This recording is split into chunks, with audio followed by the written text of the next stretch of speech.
안녕, 축복합니다. 화요일 어떻게 또 잘 시작하고 계신지 궁금합니다.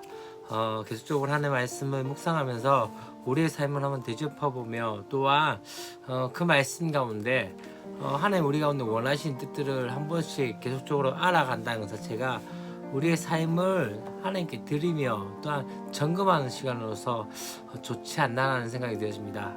오늘 우리가 또 함께 볼 말씀에서도 어쩌면은 그 이유가 있는 것 같습니다. 사실 다윗의 삶에 대해서 어떻게 보면 하나님 앞에 신실했고 하나님의 마음에 합한 사람, 하나님의 마음에 맞는 사람이었지만 그럼에도 불구하고 그가 범죄함으로 나갔던 그 모습들은 그 자신의 삶 가운데 하나님과 동행하지 못했던, 하나님과 함께하지 못했던 그 시간들 때문에 그렇지 않았나는 생각이 들었습니다. 오늘 우리가 볼 말씀에서도 역대상 21장 1절부터 17절까지 말씀인데요.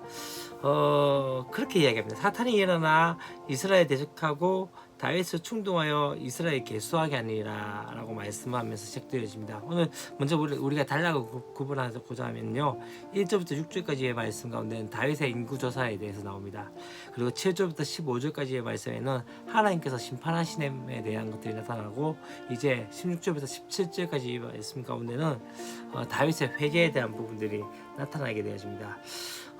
이 인구조사에 대해서 왜 그러면은 잘못되었을까요? 지금 첫 번째, 사탄이 이 이스라엘 다윗에게 충동질해서 이 이스라엘을 개수하게 하는 부분들이 되어집니다. 그에 대해서 심지어는 어떻게 합니까? 요압이 이 부분에서 이건 하나님께 범죄함입니다라고 이야기할 만큼 그렇게까지 했음에도 불구하고 다윗은 그에 대해서 강행하게 되어집니다.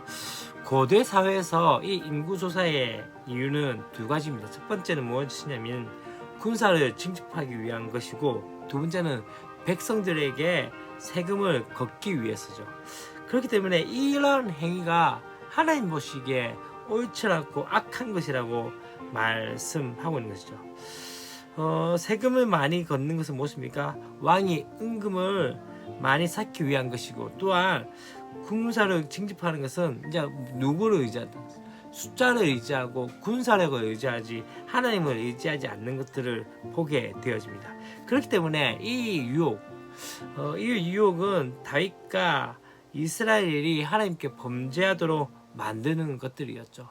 이게 어쩌면은 별거 아닌 것 같음에도 불구하고 중요한 건 무엇입니까? 이 안에 중심된 마음은 무엇입니까? 내가 왕이다. 내가 무엇이다. 내가 무엇이 된 것처럼 되어졌던 것이죠. 그렇기 때문에 어쩌면은 이것은 교만이라고 하시면 됩니다. 아담과 하와가 선악과를 먹었던, 그 선악을 알게 하는 과실의 열매를 먹었던 그 이유가 무엇이었습니까? 다른 것이 아닙니다. 하나님과 같이 되고자 했던 것이고, 바벨 탑을 쌓았던 것은 또 무엇입니까? 하나님과 그렇게 동등하게 되고자 했던 것을 보게 되었습니다. 현대 우리 삶 가운데서도 그렇지 않습니까?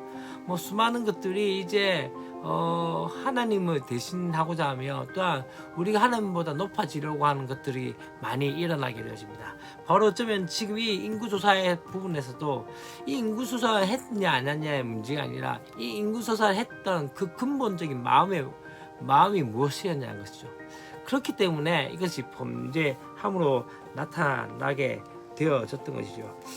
또 어쩌면 다윗 또한 그렇게 지금 그 권력의 정점에 올라갔다가 지금 교만한 가운데서 이제 이 일들이 되어진 것이죠. 우리 한순간도 방심하지 말아야 될 것은 다윗도 넘어졌다는 것을 우리는 기억해야 됩니다.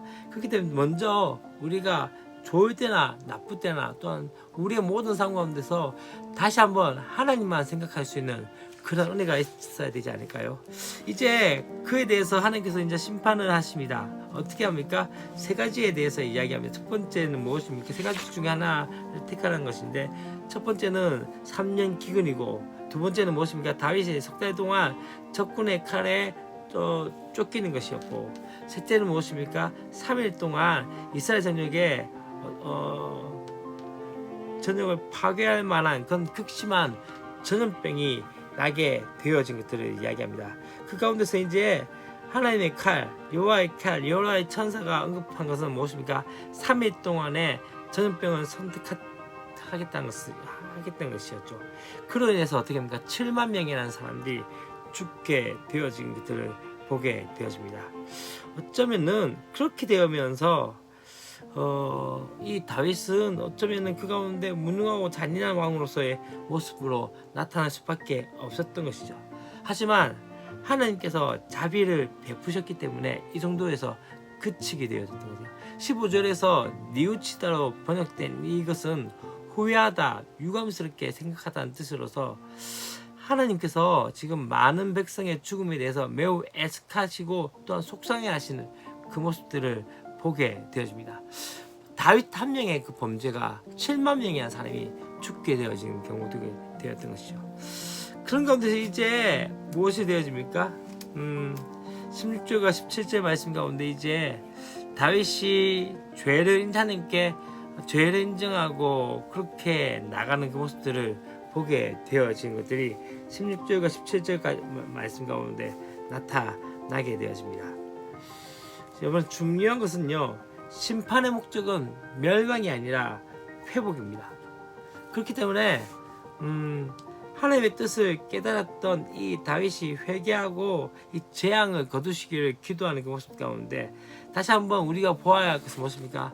때때로 우리가 범죄하더라도 또 때때로 우리가 하나님 앞에 정말로 많은 범죄함에 있음에도 불구하고 하나님의 긍휼 때문에 다시 한번 우리는 회개의 자리에 나아갈 수 있는 것을 보게 되어집니다. 잘못할 수 있습니다. 또 그 가운데서 우리가 많은 실수와 실패를 할 때도 있습니다. 그러나 중요한 것은 무엇입니까? 다시 하나님께 나가는 것입니다. 하나님을 다시 한번 바라보는 것이고 다시 하나님의 은혜를 구하는 것들이 우리 믿는 사람의 모습이 아닌가라는 생각이 들어집니다. 내일도 우리가 기쁜 마음으로 함께 말씀 가운데 나갔으면 좋겠습니다. 사랑하고 축복합니다. 안녕.